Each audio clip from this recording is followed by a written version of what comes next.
Hi,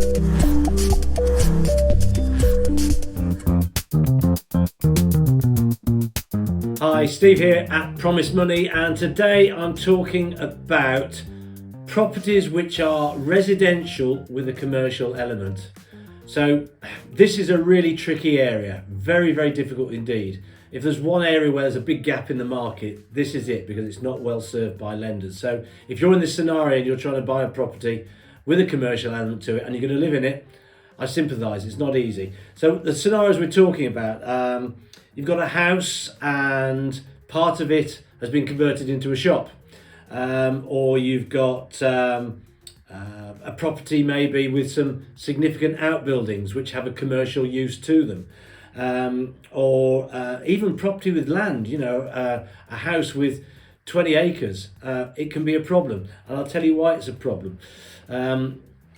It's a problem because we've got two types of lenders really. Specifically, we've got those lenders which are regulated lenders, and they are lending to people who want to buy a house to live in, and they base the affordability assessment on their personal income. What do you declare for tax? Let's do some calculations. That's how much you can borrow, and it's a house you're going to live in. It's a straightforward property. As soon as you throw in a commercial element into that, it gets more complicated, because they say, right, well, if it's a small amount of commercial, we might look at it, but a lot of them just won't at all. They say, no, commercial element, we're not interested. There's a very small number of lenders who will look at it where there's a commercial element. And if it's a significant commercial element, they'll walk away. So that gives you a little bit of a problem on that side. The other side of the market is your commercial lenders. You think, well, okay, if it's got a lot of commercial to it, then will they lend a commercial mortgage for a property that you're going to be trading from, but you're also going to live in?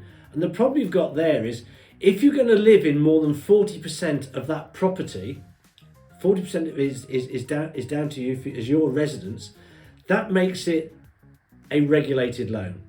Okay, so we're back to these other lenders where it's regulated, assessed on your income. The commercial lenders, sorry, we don't do regulated loans, and that 40% is critical. It's not something they can mess with. Because it is a rule. It's set down by the financial conduct authorities. That makes it regulated. Therefore, these lenders look at it.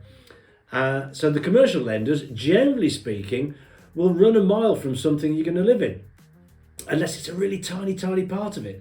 And the other thing is, the commercial lenders, they're not interested in what your personal income is. Let's say your classic scenario is, I've got somebody who's employed, and they're on a really good job. He's earning £100,000 a year, and he wants to buy a property, and there's a small business in there, but it's not doing very well, and his wife wants to take it over and build it up.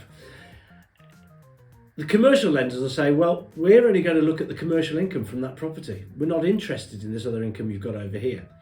There are a couple of exceptions to that, I should say. There's one lender which will say, well, actually, we can use your income and we can look at a commercial loan, and they can blend it all together. But they are in the minority, and they're expensive. So you're stuck in this place where you don't quite fit in either camp, and that's the difficulty that you've got. So we'll just run through a few scenarios there. Let's take the property that's got 15 acres of ground with it, and some outbuildings. Now, some lenders, residential lenders, because I think most people are looking for this sort of property, relying on their residential income, therefore, and they're going to live in it, therefore it's going to be regulated. So a lot of the regulated lenders will say, well, we will take a look at it, but we're going to disregard that 15 acres and the value attached to that 15 acres when we get it valued, because we're not really interested in that. We're interested in the house and its immediate grounds around it, the gardens. So all of a sudden, you've just knocked a big chunk out of the value, and they'll only lend up to a certain percentage of the value. That can cause you a problem. Another view that they might take is, okay, well, you've got these outbuildings, but are you going to be using them for commercial purposes? Well, we'll treat them as domestic outbuildings, and they might get around it that way. And then, as I say, you've got this small number of lenders where they will consider a commercial element. And the issue you've got then is it's down to what the valuer's interpretation of that is, and how significant that the commercial element is. you getting a decision is really, really difficult up front. You don't want to spend money on a valuation, but getting a decision up front is really, really difficult. So you need somebody who's going to talk to the lenders for you and speak to their BDMs rather than just going, this isn't a computer says no or computer says yes scenario. Who's going to speak to the business development manager, speak to the underwriters and say, right, if we tick these boxes, is this something that you can consider? So that when you do get the valuation done, you know what to expect and you're not just blowing £1,000 or whatever it is on a valuation just to get a no. So